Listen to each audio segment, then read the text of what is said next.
పక్క ఇళ్ళు అంటే పక్కా ప్రణాళికతో 10 కాలాల పాటు పదిలంగా ఉండేలా కట్టించే నివాసాలు.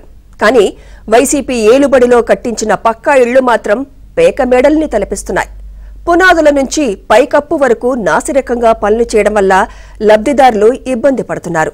సొంత మనుషులకు జగన్ కాంట్రాక్ట్ ఇవ్వడంతో గుంటూరు జిల్లా పేరేచెర్లలో అడ్డగోలుగా ఇళ్లను నిర్మించారు. నాణ్యత అంటే అది ఎక్కడుంటుంది అని వెతుక్కోవాల్సిన పరిస్థితి నెలకొంది.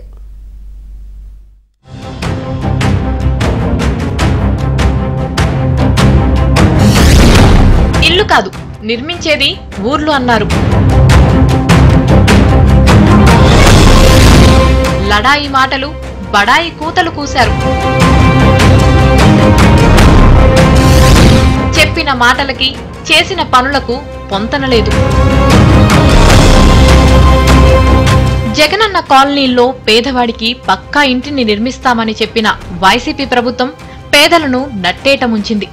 గుంటూరు జిల్లా మేడికొండూరు మండలం పేరేచెర్ల సమీపంలో ఏర్పాటు చేసిన జగనన్న కాలనీ రాష్ట్రంలోనే అతిపెద్ద లేఅవుట్. పేదలకు ఇళ్ల స్థలాలు పేరుతో 390 ఎకరాల భూమిని రైతుల నుంచి సేకరించింది గత ప్రభుత్వం.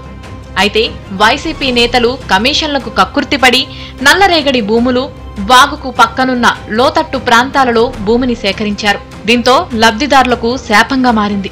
గుంటూరు నగరంతో పాటు శివారు ప్రాంతంలో ఉండే 18,000 మంది లబ్ధిదారులకు పేరేచెర్ల లేఅవుట్ లో స్థలాలు కేటాయించారు.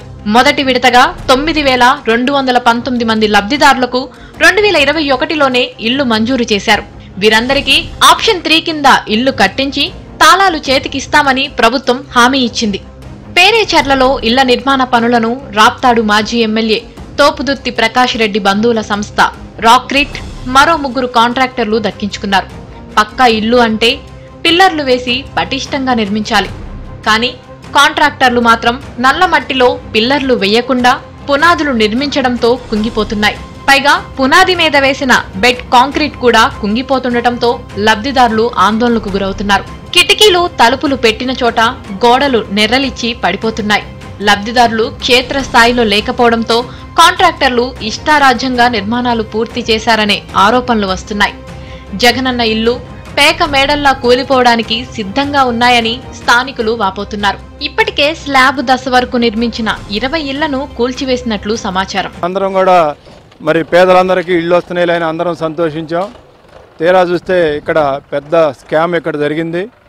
మరి కనీసం కట్టినటువంటి కన్స్ట్రక్షన్ కానీ ఏదైనా కానీ మనిషి చేయబెట్టి నెడితేనే పడిపోయే పరిస్థితి. మరి రేపు వీళ్ళందరూ పేదలందరూ ఇళ్లల్లో ఉంటే మరి వారి పరిస్థితి ఏంది? రేపు ఏదైనా జరిగితే బాధ్యత ఎవరు వహించాలి? మరి కాంట్రాక్టరు మరి వైసీపీ ఎమ్మెల్యేకి ఇచ్చారు.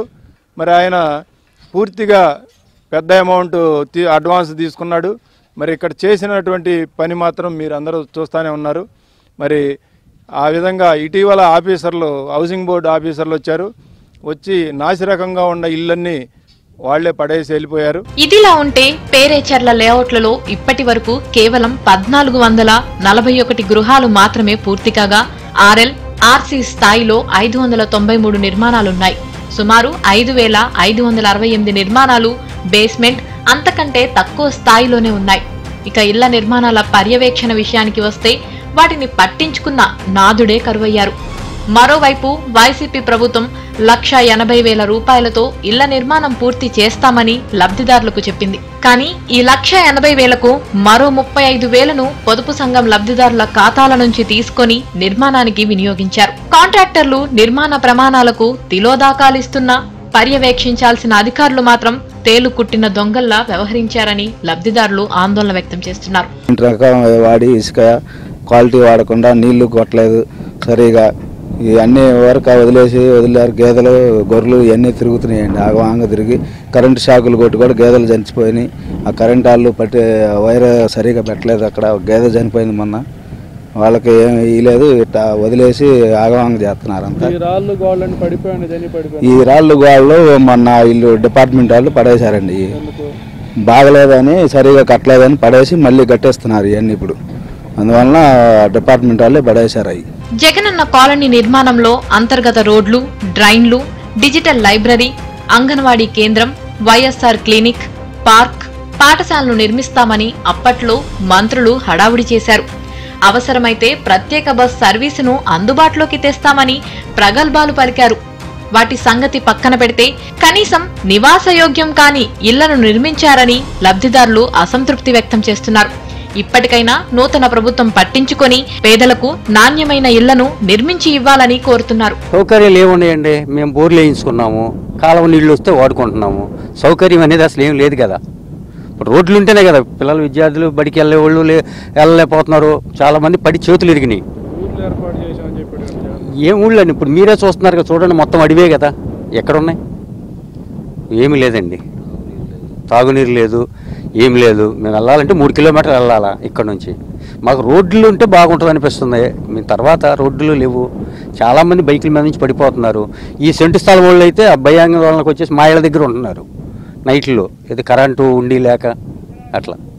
మాజీ సీఎం జగన్ విశాఖ రుషికొండలో 100 కోట్లతో ప్యాలెస్ నిర్మించుకొని పేదవాడి ఇంటి నిర్మాణంలో వివక్ష చూపించారని లబ్ధిదారులు వాపోతున్నారు. పక్కా ఇల్లు అంటే పక్కాగా కూలిపోయే ఇళ్లను నిర్మాణం చేశారంటూ విమర్శలు చేస్తున్నారు.